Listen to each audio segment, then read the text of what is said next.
তো গাইস কি বৃষ্টিটাই না পড়ছে। এখন আমরা যাচ্ছি বাড়িতে, গেছিলাম কলেজে এক্সাম দিতে, এমনি সময় ছাতা ধরি না, আর আজকে দুজন মিলে ধরে আসি। মানে এমনি সময় এত রোদ্দুর ওঠে তাও ছাতা বার করি না, ছাতা নিয়ে গেল।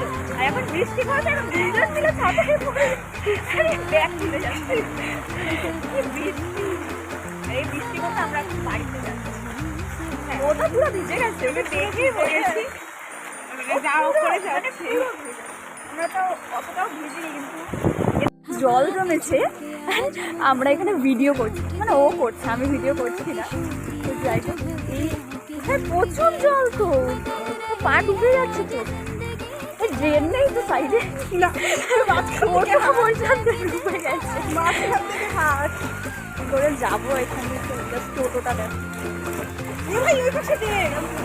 ভাই, ডুবে না যায় ভাই, এখান থেকে আবার জল বের